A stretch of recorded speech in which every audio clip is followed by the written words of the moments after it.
Given your career views, pressures from opposition, life, career, and need for personal development, how do you turn it off and recharge? What's your outlet?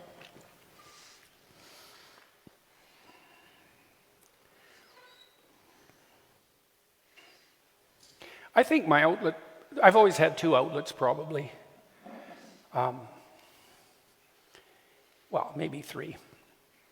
Friendship, creative endeavor, and family, right? And, part and parcel of that obviously is my relationship with you at the center of that, and that's a central relationship. And when I was at Harvard, working hard, it was always a relief fundamentally to come home. It was a little haven.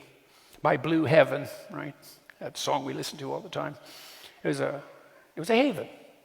And so, and the kids were too, because they're ridiculously fun. You got to kind of put a little, box around them. That's a walled garden, by the way. And then they're delightful, right? They remind you of the beauty of existence and the inexhaustible nature of reality. You can see that right through kids' eyes, and that's how they pay you for taking care of them. And so that is rejuvenating. I know kids make you old, but they keep you young too. And so I would say that's probably right. Family first. Probably my relationship with you, that's probably the foundation. And then kids. And it's not like the kids are less important. They're probably more important because they're younger, But that wouldn't be possible without the relationship that we have. And then there's a circle of people around that are crucially important. That's one domain. And so a source of sanity, that's for sure. And then certainly the creative domain, that's definitely another one for me.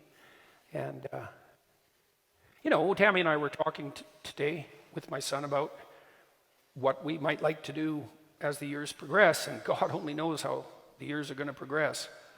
That's a tough nut to crack, but we basically decided today, again, what we're talking about right now is that if we had our choice, insofar as we have a choice, we would concentrate on being close to our family, concentrate on our relationship, do what we could on the creative front, and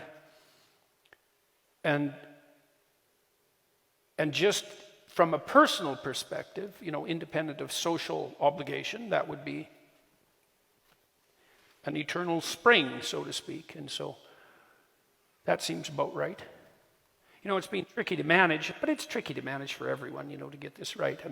I have an obsessive mind, and it's always been a challenge for me to not think flat out 100% of the time. When I was writing my book, Maps of Meaning, out of which most of what I've talked about publicly came, I really was thinking about that from the time I woke up till the time I went to sleep,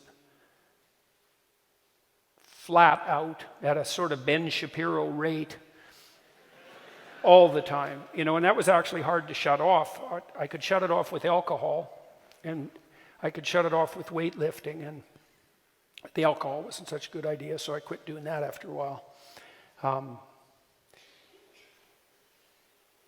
And I shut it off with you, and the kids.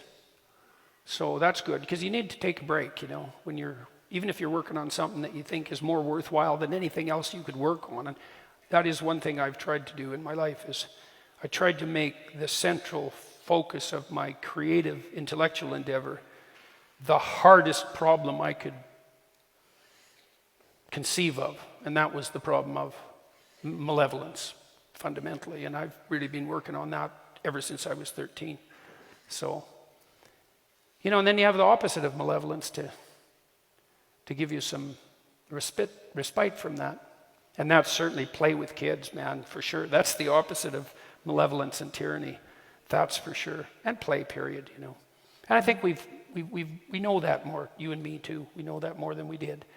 We've always been we've always had that element to our relationship. Oh, especially because we've known each other since we were 8. Yes, that certainly helps. Because we were actually good at it back then, probably. Yeah, pretty good at it. Yeah, we played together a lot, you know, and that was great. She was a very popular kid. With Jordan, Yeah. especially. Yeah. Yeah, there's a pretty good competition for you even when you were like 8.